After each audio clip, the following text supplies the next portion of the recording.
Hey everybody, what's up and welcome back to my garden for another garden update. It's that time of year when things are just growing like absolute crazy and it's kind of hard to keep up with them. Anyway, the first thing I kind of wanted to look at today was the Canterbury bells. Canterbury bells? Yes, that's the correct one. I always get that confused. I know I say it all the time, but anyway, so last year I planted some plants and I was under the impression that none of them made it. That absolutely none of them made it.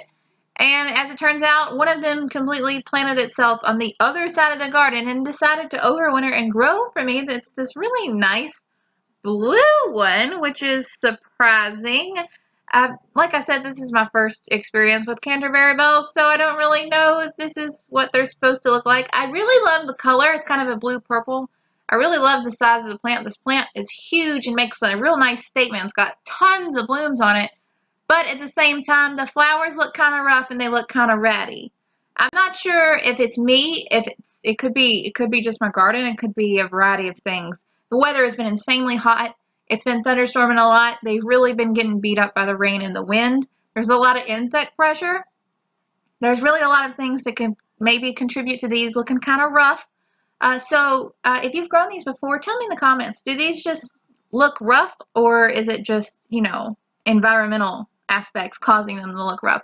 Either way, I think they're really pretty and I think they're totally worth growing again. So that's what I'm going to try to do this year. In addition to the Canterbury bells, I also finally grew snapdragons. Yes, I know everybody's like, man, what's your problem, dude? Why are you so excited about snapdragons? I have been trying to grow some freaking snapdragons for so many years, and every single season something happens or I mess something up. And this year, we've got snapdragon blooms. Yes, I'm not even going to tell y'all about the fact that the snapdragon bed was completely overtaken by grass. You know what? I ain't worried about it. I've got snapdragon flowers, which I'm really excited. I can't wait to sow some more of these in the fall, and hopefully we can overwinter some really, really, really pretty ones. Some of the fancier varieties like Madame Butterfly or perhaps Chantilly. Ooh, fancy, right? I know, right? It's like I'm a real flower farmer and not some pretend person sitting in their backyard growing flowers. Sorry, I'm not bitter. I'm going to keep going. Most of the biennial flowers are coming to an end already, which is great. Eager to kind of till up these spots and put something else in it for summer, start some new seeds. The Sweet William Dianthus are almost finished. And yes, somebody asked, I grew this Dianthus as a biennial. You can do that with the heirloom open pollinated Sweet William seeds. However, if you don't feel like treating it as a biennial, you can look for, I think it's Amazon Neon Dianthus or something. It's a hybrid. So the seeds are a little bit more expensive, but however, if you plant the seeds early in the spring, they will bloom the very same year and you'll get really nice Sweet William flowers without having to wait an entire winter before you see them. At least that's how that hybrid variety behaves in my garden. I'm not sure if that's how it's supposed to or what goes on with that, but that's how it is. Everything else in the yard is looking pretty good. I wanted to show you guys these Lysianthus. I know I tried to winter sow Lysianthus a couple times. That did not work.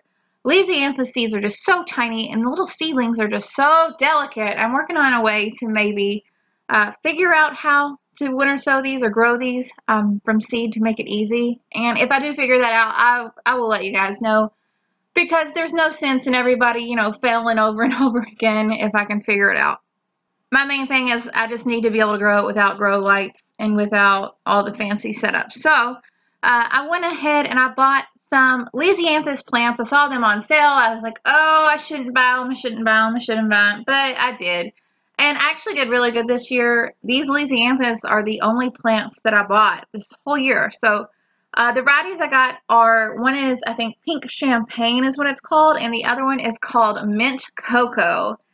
And look at these. These things are so gorgeous. I'm usually not a fan of the kind of browny, rusty flowers, but this mint cocoa variety is so pretty. It's kind of this blushed kind of rose gold pink thing, and it's so ruffly and frilly and girly, and I love it. The plants are still a little bit small now, but I think the more I deadhead them and hopefully, you know, keep them going into the season, I think the plants will get a lot bigger. Also, I'm going to try to overwinter these this year in kind of a low tunnel thing, so there's that to look forward to, at least giving that a try. I guess now's a good time to mention, make sure you know what you're planting in your yard, especially if you're going to plant flowers in your vegetable patch too. Cut flowers, you know, mixing them together because you don't have enough space. A lot of these things are toxic, and you want to make sure you're keeping your kids and pets safe. Everybody else you love. Always do your research. Some things are invasive, some things are poisonous, all that good stuff. Just keep everybody safe. I know I say it all the time, and I'm like, ooh, safety patrol, but I don't know. It's just who I am. I can't help it. Just my personality. Anyway, moving on, taking a look at some of the things in the vegetable patch. The melons are growing, which I'm really excited about. This year I was able to get a really, really good jump start on growing things because the weather heated up. First, it was too cold, and then all of a sudden, you know, like a switch, it's in the high 90s, and everything's warm and growing good. And so these plants really got a good chance to get established before a lot of the insect pressure showed up. I'm just now starting to see some squash bugs in here laying eggs all over my squash. Ugh, annoying, right? Why can't we have nice things? Can't you just, like, go lay your eggs somewhere else? Anyway, I don't really do much for pest control unless I actively see the pests in the garden, then I'll do something. Usually I just flick them off somewhere or flick them in water or something. I don't know. I'm really not that proactive. I'm a firm believer if your garden is healthy, it will take care of itself, and there's a delicate balance in there, and nature's been doing it a lot longer than me, and I ain't got no clue what I'm doing half the time anyways, so that's just my personal philosophy. You do you do, you know, take care of stuff the way you want to. I've never really been a fan of garden channels that tell you this is how you do it. Like, you know, everybody's different and we all got to learn somehow, so who knows? Anyway, the melons are looking good. Leaves are getting nice and big. I'm excited about that. The cantaloupes are actually starting to flower. No flowers on the watermelons yet. The squash are starting to flower, and the zucchini, my goodness, these zucchini are out of control. I know everybody makes the joke like, oh, we got too much zucchini, but usually my zucchini looks like crap. But this year, oh yes, this is my year. This is my zucchini year. Yes. Anyway, as long as I can keep these squash bugs off of it, hopefully we'll get some nice zucchini. This is the Black Beauty zucchini, and I think I have a new favorite variety of zucchini because I planted these at, I want to say they're only 9 inches apart, which I feel like is pretty darn close because it's kind of hard to even get in there to even think about harvesting stuff. So it's kind of too close, but they're doing great. So I ain't going to complain, that's for sure. Looking else around the garden, my herbs are doing well. I have some oregano in there doing really well as some basil and some nasturtium. These are the climbing mix nasturtium, even though they don't really actually climb on anything. They're vining all over the place. The petunias that we grew from seed are looking great. Remind me to never ever buy a tray of petunias ever again because you can winter sow them, and they are absolutely gorgeous. They're turning into these big, bushy, just big plants full of flowers, and I am so excited. I don't really use these for cut flowers or for anything else, but they're pretty, and they make my landscape look nice. And even though I've got grass taking over the garden, I love just seeing the little bursts of purple and pink everywhere.